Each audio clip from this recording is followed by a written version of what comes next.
Tonight's newsmaker is a nationally recognized expert when it comes to fighting crime, and he has the numbers to prove it. He has been fighting crime for the last 27 years in his hometown. He grew up in High Point, graduated from Andrews High School and John Wesley College. 21 days ago, Marty Sumner became chief of the High Point Police Department, and already he's taking crime fighting to the next level. When Marty Sumner took his oath of office March 1st, it marked another milestone in a love of law enforcement that dates back to when he was a child growing up in this house on North Centennial Street. You know, there were a few times where I lived when we had an occasion to call the police to the house. One time I remember we got burglarized. Right. And those guys, I thought they were so professional. They were so sharp looking. I was very impressed at how they handled that call. That impression stuck. After college, he spent 18 months with the Thomasville Police Department before joining the High Point Department as a patrol officer in 1985. Since then, he's held many positions, including TAC team commander and for 8 years, assistant chief, before taking over the top job after his predecessor announced his retirement last year. From an administrative standpoint, what is your department's biggest challenge right now? Our biggest challenge is to stay staffed. How many officers could you use right now, new people? I need to hire 6 today.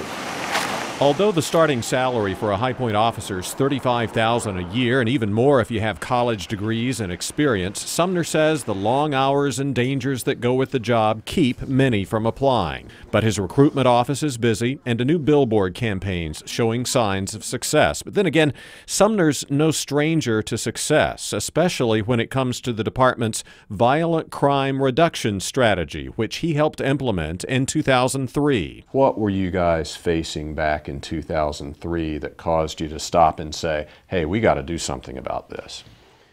We still had high instances of murder and robbery and assaults. And when we looked at them, they were all concentrated in little pockets throughout the city, and it immediately became obvious that they were drug markets. Sumner and other High Point officers consulted criminologist and then Harvard professor David Kennedy, who told them he had an idea to fight drug and gang-related violence in mostly poor neighborhoods. We were trying to, before, attack the drug problem either by cutting off the supply or reducing demand. He supposed it's a marketing problem.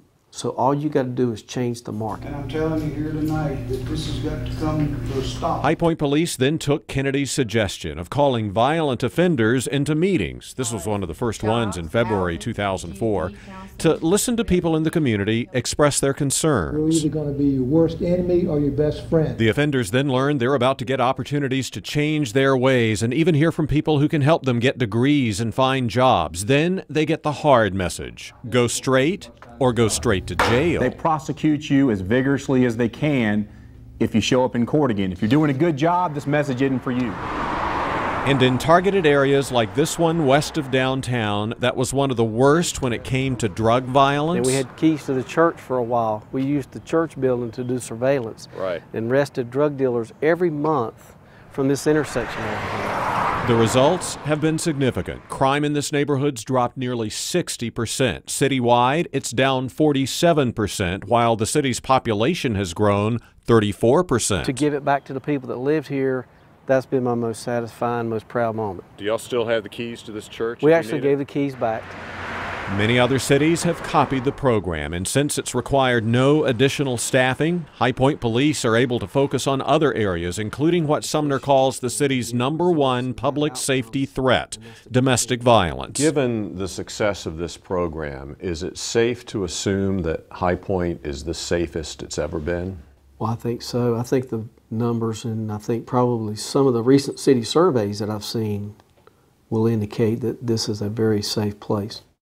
But that doesn't mean crime doesn't or won't happen. For instance, High Point Police still handle 5,000 domestic calls every year. 5,000. So far, the department's identified chronic domestic offenders and is in the process of pulling them in and implementing a similar get straight or go straight to jail strategy. Even so, since not as many violent crimes are happening across the board, Sumner estimates this program is saving the community as much as $40 million a year.